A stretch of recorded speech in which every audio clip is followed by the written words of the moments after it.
स्वर्गीय श्री वीरेंद्र कुमार जैन एवं स्वर्गीय श्रीमती श्री प्रभा जैन की पुण्य स्मृति में नगरा जैन परिवार अजमेर।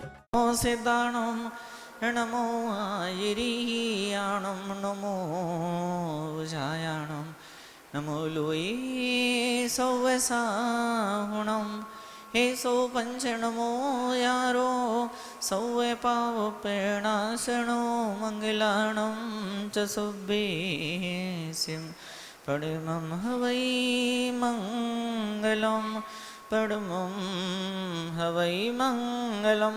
बोल महावीर भगवान की, परम पूज्य श्री आदि सागर जी महाराज की, परम पूज्य श्री महावीर कीर्ति महाराज की, परम पूज्य श्री विमल सागर जी महाराज की, परम पूज्य सन्मति सागर जी महाराज की, परम पूज्य सुनील सागर जी महाराज की। ह्यनं यथा तै विभाति कृतावकाशं निवं तथा हरिहरादिषु नायकेषु तेजो महामणिषु याति यथा महत्त्वं नैवं तु काचशकले किरणाकुलेऽपि नैवं तु काचशकले किरणाकुलेऽपि। बताओ 20वां श्लोक, संपत्तिदायक, सौभाग्यदायक और क्या, संतान देने वाला श्लोक। क्या देने वाला? संतान देने वाला श्लोक। कई ऐसी महिलाएं कि मैंने कई सारे लोगों से मिला। मैं तो मेरा एक यूं कहूं कि मेरा एक स्टैंड है लाइफ का, मेरा एक मिशन है लाइफ का, कि जहां भी जाता हूं मैं लोगों से पूछता हूं कि भक्तामर से क्या चमत्कार हुए हैं, भक्तामर के श्लोकों से, भक्तामर जी के मंत्रों से क्या जीवन में चमत्कार हुई है। मुझे एक महिला ने ऐसा बताया, उसे संतान नहीं हो रही थी, IVF दुनिया भर की वो जो पद्धति होती है, फिर भी कुछ फर्क नहीं, उसे कुछ नहीं हुआ। विदेश में भी गई, पैसे वाले परिवार कहते विदेश कुछ नहीं हुआ, और लास्ट में कुछ नहीं किया, 20वें श्लोक का जाप किया भक्तामर जी के, तो गोदी भी हरी हो गई, घर में संतान भी आ गई, और पैसा रुपया भी घर के अंदर आ गया। लेकिन जमना पड़ता है, डटना पड़ता है, संकल्प लेना पड़ता है। हाँ, एक दिन पूरी माला फेर ली, एक दिन आधी माला फेर ली, एक दिन फेरी नहीं, एक दिन वो सिर में दर्द था, एक दिन घर पे मेहमान आ गए, एक दिन वो लेट सो के उठे, तो एक दिन पति से फाइटिंग हो गई, तो टेंशन हो गया, तो जाप छूट गई। ऐसे नहीं, चाहे कुछ भी हो जाए, मुझे माला फेरना है मतलब फेरना है, बात खत्म होती है।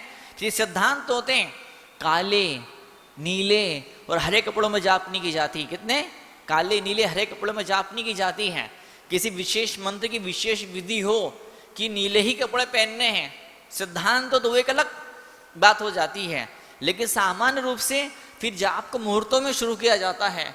आपके कैलेंडर के अंदर लिखा होता है सर्वार्थ सिद्धि योग, लिखा होता ना, सर्वार्थ सिद्धि योग, अमृत सिद्धि योग।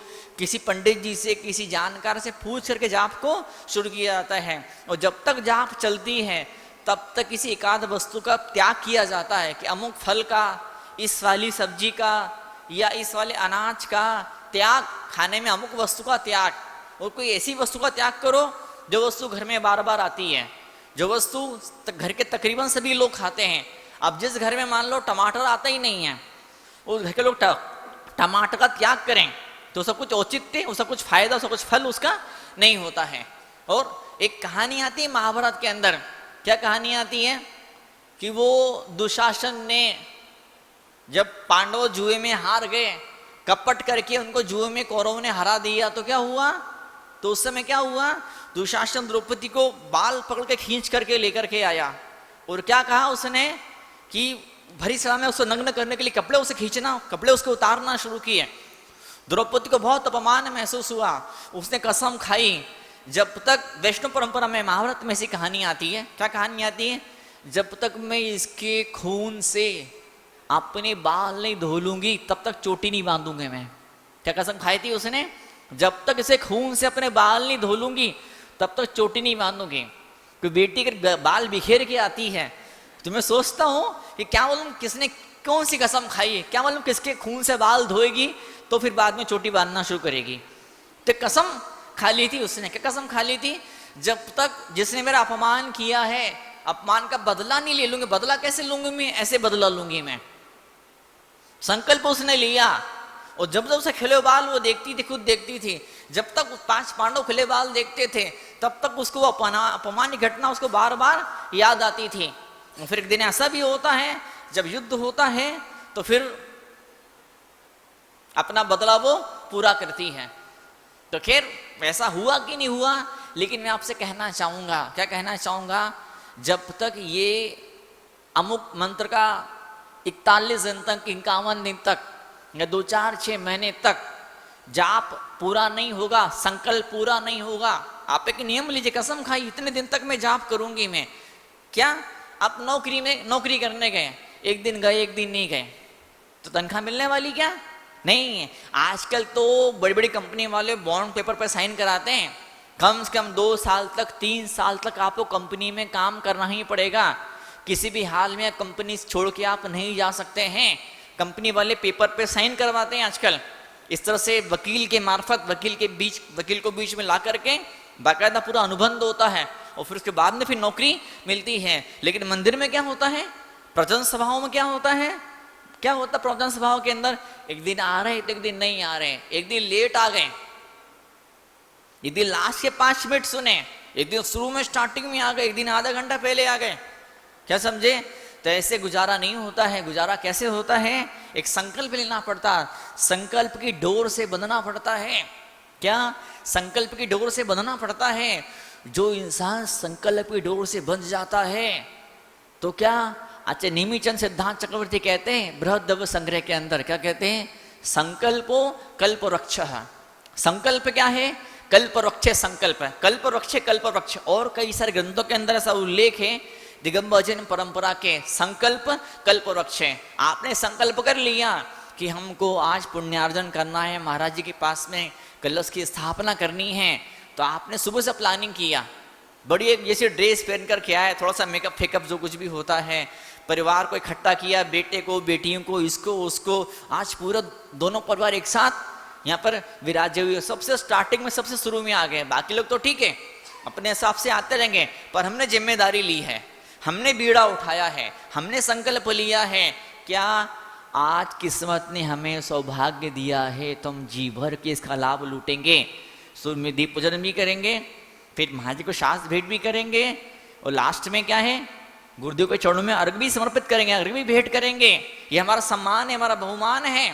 तो यहाँ जब गुण लिखते हैं, सम्मान की भाषा बोलती, बहुमान की भाषा बोलते हुए है क्या, जब इतना सम्मान पैदा होता है, जब इतना बहुमान पैदा होता है, संतान भी मिलती है, संपत्ति भी मिलती है और सौभाग्य भी प्राप्त हुआ करता है। सारे एक साथ सारे फायदे, बोलते ना, एक टिकट खरीदा आपने, लॉटरी का एक टिकट खरीदा और एकदम 100 इनाम आपको, एक साथ 100 इनाम मिल गए आपको।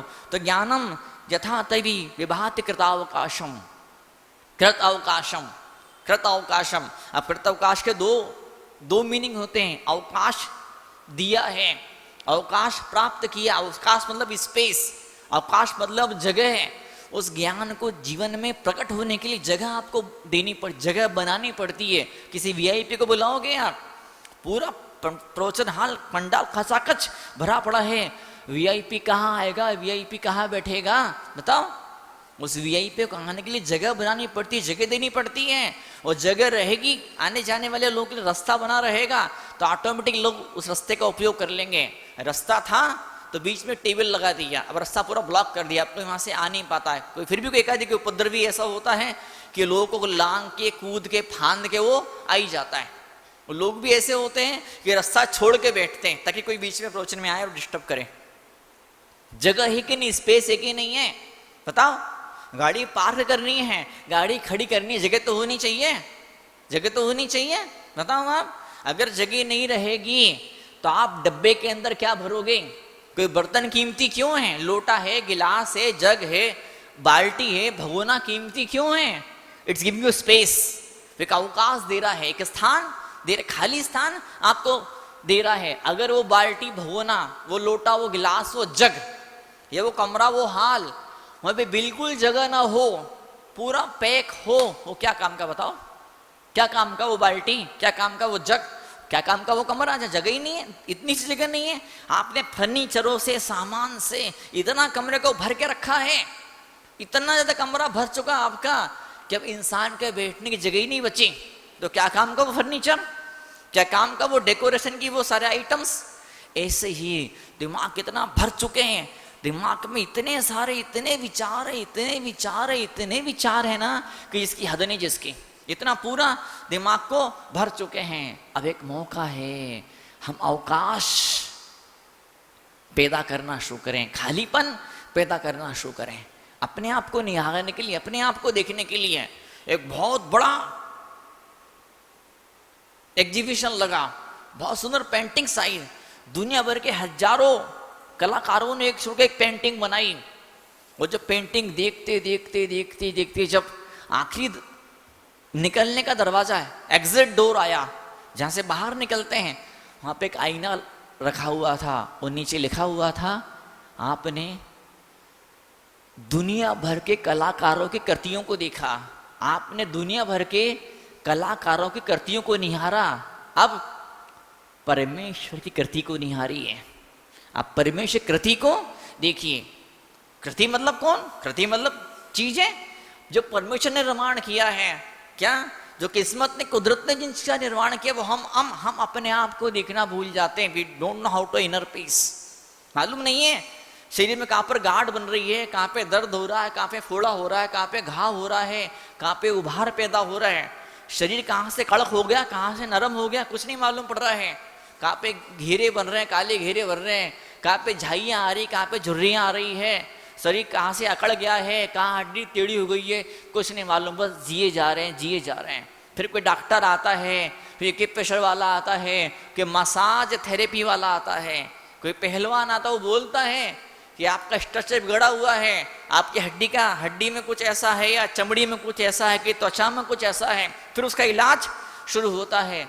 सबसे पहले 5-10 मिनट निकाल के आपको अपने शरीर का अनुभव करना चाहिए। आंखें बंद करके घर में बैठ जाना है, लेट जाना है, देखना कहाँ पर ठंडापन पैदा हो रहा है, कहाँ पर भारीपन पैदा हो रहा है, कहाँ पर कड़क शरीर हो गया है, कहाँ पर शरीर बहुत ज़्यादा लूज, बहुत ज़्यादा ढीला, कहाँ के मांसपेशी ढीली हो चुकी है, कहाँ पर दर्द हो रहा है, हैं कहाँ पर चुभन हो रही है, कहाँ पर ऐसा अजीब सा मुझे फील हो रहा है। कई लोग बोलते हैं महाराज बड़ा अजीब सा लग रहा है।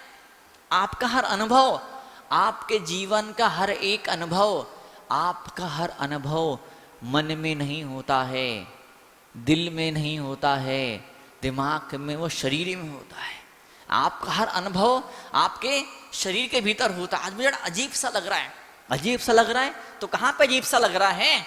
भारीपन, कहाँ पे भारीपन लग रहा है, कहाँ पे भारीपन लग रहा है, कहाँ पे हल्कापन लग रहा है? कितना बड़ा एरिया है, कितना बड़ा स्पेस है। अगर दर्द है, भारीपन है, या कुछ अजीब सा कुछ लग रहा है, कोई सुई सी चीज चुभ रही है क्या, या कुछ बटरफ्लाई पेट में तितली जैसी हो ना, बटरफ्लाई पेट में गुड़गुड़ की है, अगर ऐसा कुछ हो रहा है तो कहाँ पे हो रहा है? कितने बड़े एरिया में हो रहा है। आप आँख बंद कीजिए, वो ध्यान देना शुरू कर दीजिए, तो क्या होगा? अगर मान लो कोहनी से लेकर कलाई तक इतने बड़े एरिया में दर्द है, आप आंखें बंद करेंगे, दर्द पर ध्यान लगाएंगे, धीमे धीमे दर्द कम कम कम कम कम होने लगेगा। कम कम कम होते होते होते एक ऐसा मौका आएगा, 2 मिनट बाद, 5 मिनट बाद पूरा दर्द खत्म, पूरा दर्द खत्म हो जाएगा। वो दर्द दर्द नहीं है, वो दर्द एक तरीका है। शरीर बता रहा है आपको, वो दर्द के बहाने शरीर सिग्नल दे रहा है कि मुझे देखो, कुछ खराबी है, बहुत गैस बन रही है, बहुत गैस बन रही है। डकार है, डकार क्यों आ रही है? कल इतना ठूस ठूस से खा लिया था, वो अभी तक हजम नहीं हुआ, इसलिए डकार आ रही है। अब एक काम करो, आज उपवास कर लो, कुछ मत खाओ, ज्यादा ही है, भूख सहन नहीं होती है तो फल खा लो, सब्जी का सूप पी लो, सलाद खा लो, कुछ मत खाओ, जितना कम उतना कम खाओ। कई लोग बोलते महाराज जी पहले ग्लास में डकार आ जाती है, वो डकार ये बोल रही है, खाते समय डकार ये बोल रही, बस अब बंद करो, रोक दो वरना मरोगे। नहीं, एक डकार आए कि 10 डकार आए, सामने पूरी प्लेट खाली होनी चाहिए। सामने प्लेट रखी ना, जो भी मिठाई नमकीन जो भी कुछ उसके अंदर है वो पूरा पूरा खाली होना चाहिए। कल एक सज्जन बता रहे थे महाराज जी 4 दिन पहले बहुत तबीयत खराब हो गई थी, क्या खाया था? शादी में गए थे, कुछ नहीं खाया, सिर्फ पराठा खाया था। पराठे थोड़ी तबीयत खराब होती है, सच्ची बताओ क्या खाया था? बोले महाराज पराठा था, भरवा पराठा था, क्या 2-3-4 परत वाला पराठा था, अच्छा अंदर खूब सारा मसाला भरा हुआ था। मैंने पूछा और साथ में क्या था? दही था। आप शाम के समय दही खाओगे तो क्या होगा? किसकी मौत मरोगे? वो पूंछ वाला नहीं होता है, 4 टांग वाला सड़क पे घूमता है, क्या बोलते हैं उसको? डॉगी डॉगी कुत्ता बोलते हैं ना, वैसी मौत मरना पड़ेगा आपको। शरीर का पूरा विज्ञान है, शरीर का पूरा सिस्टम है, कब खाना और कब क्या कहाँ नहीं खाना, इस मुंह के भीतर क्या डालना सिस्टम है, और मुंह के बाहर क्या निकालना उसका भी सिस्टम है। द्रौपदी ने क्या कहा था? अंधों की औलाद अंधी होती है। क्या कहा था? अंधों की औलाद अंधी होती है। तो जीभ मिल गई द्रौपदी की। जीभ किसकी थी? द्रौपदी की। और कान किसके थे? दुर्योधन के कान थे। दोनों ने मूर्खता करी, एक ने जीभ का गलत उपयोग किया और दुर्योधन ने कान का गलत, वो सुन लिया उन शब्दों को। अरे वो अपने दोस्तों के साथ में, अपने सेनापति के साथ में महल में घूम रहा था, तो ऐसा स्पेशल महल बना था, इसमें इतनी कारीगरी नक्काशी महल के अंदर थी, उसमें ऐसा 3D 4D डिजाइन था उस महल के अंदर, जहां पानी नहीं वहां पानी दिखता था, और जहां पानी था वहां सूखा दिखता था। तो जहां पानी दिख रहा था असली में सूखा था। तो पहले धोती पहनते थे, उसने धोती उसने अपने ऊपर कर ली। द्रौपदी जोर से ऊपर से हंसी। फिर क्या हुआ? उसने धोती नीचे कर ली, सूखा दिख रहा था, और जिसे नीचे करी एकदम से धड़ाक करके वो गिर पड़ा, पर धोती उसकी पूरा बदन उसका गीला हो गया। द्रौपदी फिर जोर से हंसी, 2 बार हंस दी। क्या बोली वो? अंधे की औलाद अंधी होती है। बताओ, एक कसम खाओ, सबक लो, नियम लो। क्या ये जीभ से गोलीबारी नहीं होगी, बमबारी नहीं होगी, ये जीभ से बम के गोले नहीं निकलेंगे, विस्फोट नहीं होने वाला है। जीभ से निकलेगा तो क्या निकलेगा? मुख चंद्र ते अमृत झरे, मुख से फूल घिरे, मूल से फूल खिरे, खुशबू निकले। तो ये खुशबू यहाँ पे निकलती है। कृतावकाशम, भगवान आपने अवकाश दिया है, आपके अंदर रिक्तता पैदा हुई है, आपके अंदर खालीपन पैदा हुआ है, कषाय निकल गई, वासना निकल गई, लोभ निकल गया, आपके दिल से अहंकार निकल गया। ये मेरा है, ये पराया है। क्या ये मेरा, ये पराया है, इसको मुझे खूब इज्जत देना है, उसको पूछना भी नहीं है। स्वर्गीय श्री वीरेंद्र कुमार जैन एवं स्वर्गीय श्रीमती श्री प्रभा जैन की पुण्य स्मृति में नगरा जैन परिवार अजमेर।